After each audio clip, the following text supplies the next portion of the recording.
Aujourd'hui,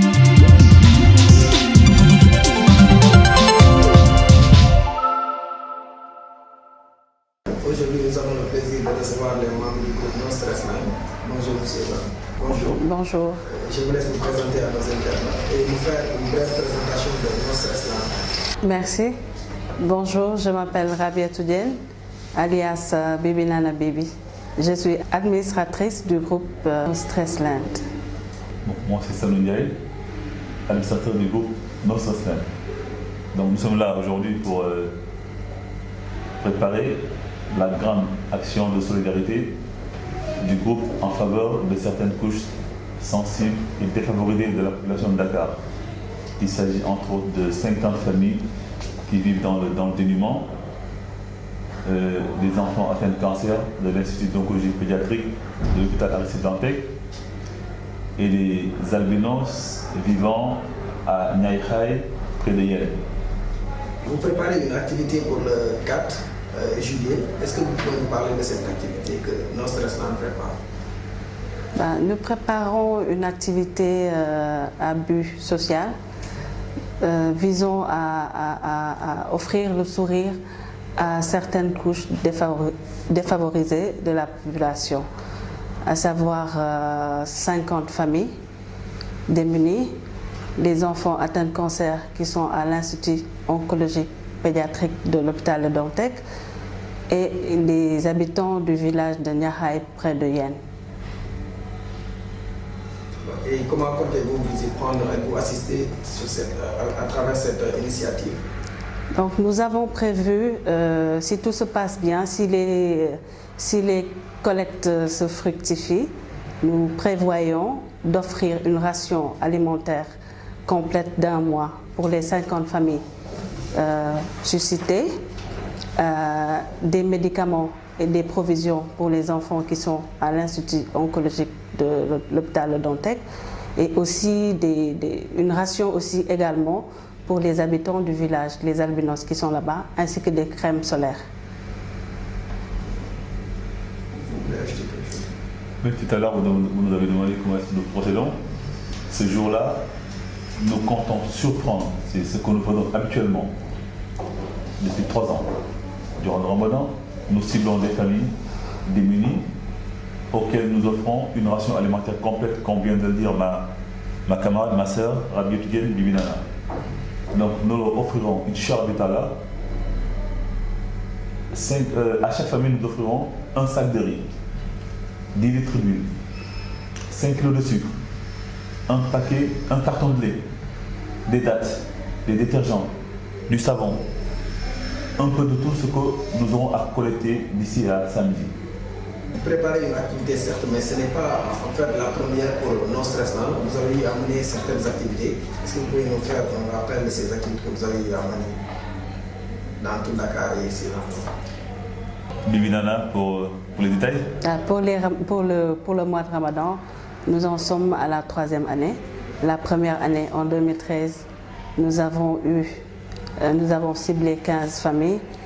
En 2014, 36. Et cette année, nous voulons atteindre les 50. À part ça, nous avons fait 2 visites, ou même 3, à l'hôpital de Dantec. 3. Nous avons aussi fait la visite d'un Dara qui est à Mermoz. On a déparasité les enfants. On leur a offert à manger. On a mangé ensemble, communié ensemble avec les enfants. Nous sommes également partis à la MAC de Liberté 6 avec les pensionnaires, les femmes détenues de la MAC, pouponnières de Mbour.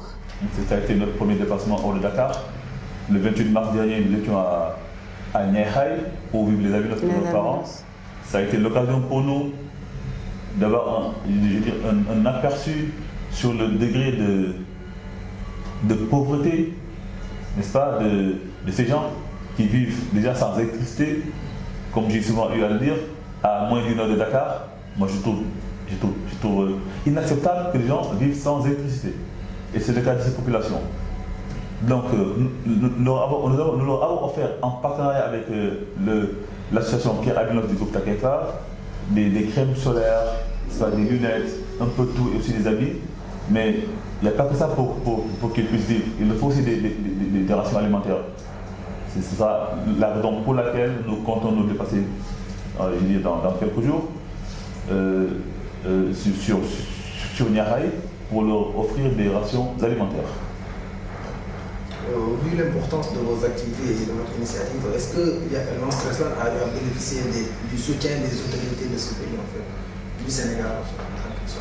Je vais vous dire, pour la première fois, nous avons reçu le soutien d'une autorité. Il s'agit d'un ministre dont nous tairons le nom, parce que nous sommes apolitiques et je pense que, en fait, je crois fondamentalement, parce que je l'ai approché ce jour-là, qu'il l'a fait juste pour la quête de Dieu.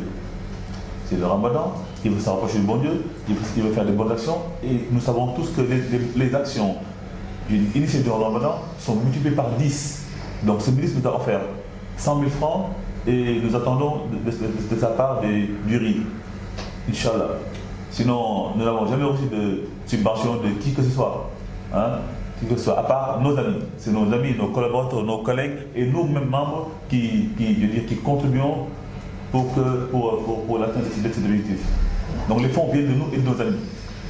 Mais aussi, est-ce que ce n'est pas aujourd'hui l'occasion d'interpeller les autres membres, les autres autorités en fait, du soutien? Merci pour cette question, elle est pertinente parce que justement, même si vous ne l'avez pas posée, nous serons allés vers ça. Nous avons cherché à rencontrer, en fait, notre souci serait de rencontrer peut-être les autorités de servir le Sénégal. Parce que ce que nous faisons, c'est, en fait, nous appuyons l'État. L'État offre une bourse familiale à certaines familles. Ce que nous faisons, c'est un peu ça. L'État peut-être l'offre par 2 ou 3 mois, je ne sais pas trop, mais nous, annuellement, nous le faisons. Ce que nous faisons, ça relève des compétences de l'État. Donc, c'est ce que nous faisons. Si nous réussissons à être appuyés par l'État, ce serait bénéfique pour les bénéficiaires, en fait. Ce serait un plus pour les bénéficiaires. Donc, ce serait très bien que les autorités nous appuient dans ce sens. Excusez-moi de le dire, mais à un moment donné, un de nos membres qui est en contact avec une femme responsable de la solidarité, ici au Sénégal, nous avait approché dans ce sens lors d'une de nos actions. Malheureusement, elle m'a demandé si nous avions eu à travailler avec des partis politiques. Je leur ai dit non, que nous sommes apolitiques, il n'y a pas eu de suite. C'est un peu à déplorer. Nous ne sommes pas là pour la politique, nous sommes là pour assister des populations. Si les gens peuvent le faire de manière désintéressée, comme nous le faisons, ce serait peut-être vraiment bien pour le bonheur de tous les Sénégalais. En tout cas, des Sénégalais bénéficiaires de nos actions. En perspective, quels sont les projets de Lance-Treslan? Bon, dans un futur immédiat, c'est en faire une association. Dans un futur lointain, une fondation. Dernier mot, c'est... Nous remercions nos partenaires médiatiques, à savoir le groupe Futur Média, qui nous permettent également de pousser les gens à connaître le groupe. Bon, j'aimerais aussi ajouter, pour rebondir sur ce qu'elle vient de dire, que nous remercions vivement la presse, surtout le groupe Futur Média, qui est notre partenaire privilégié. Il faut le dire, nous sommes accompagnés par l'Observateur, par IGFM, par la TFM. Franchement, chapeau. Nous espérons que samedi, RFM nous accompagnera aussi. Inch'Allah, n'est-ce pas? Vous me permettez aussi de remercier toute la presse en général, qui est à nos côtés, qui est sensible à notre démarche. Remercier aussi toutes les bonnes volontés, ces généreuses âmes qui ont été sensibles à notre démarche. Parce que nous évoluons sur la base de la confiance. Vous imaginez, une fois, je suis allé rencontrer une dame dans le sens d'une contribution pour le groupe en vue d'une action, mais cette dame, ça ne m'avoir jamais vu au préalable. Parce qu'elle m'a vu à la télé, elle nous a fait un chèque de plus de 100 000 francs. Ça fait plaisir. Donc la presse contribue à crédibiliser notre groupe, en plus de vulgariser nos actions. Elle permet aussi à nos amis qui ne sont pas membres du groupe d'avoir un œil sur leurs donations. Donc ça accroît la confiance qu'ils ont en nous. Donc nous remercions aussi nos membres, nos généreux donateurs et tous ceux qui ont eu à un moment donné à faire de ce groupe ce qu'il est aujourd'hui. Le dernier mot, c'est que la quête continue. La collecte continue jusqu'au samedi. Inch'Allah.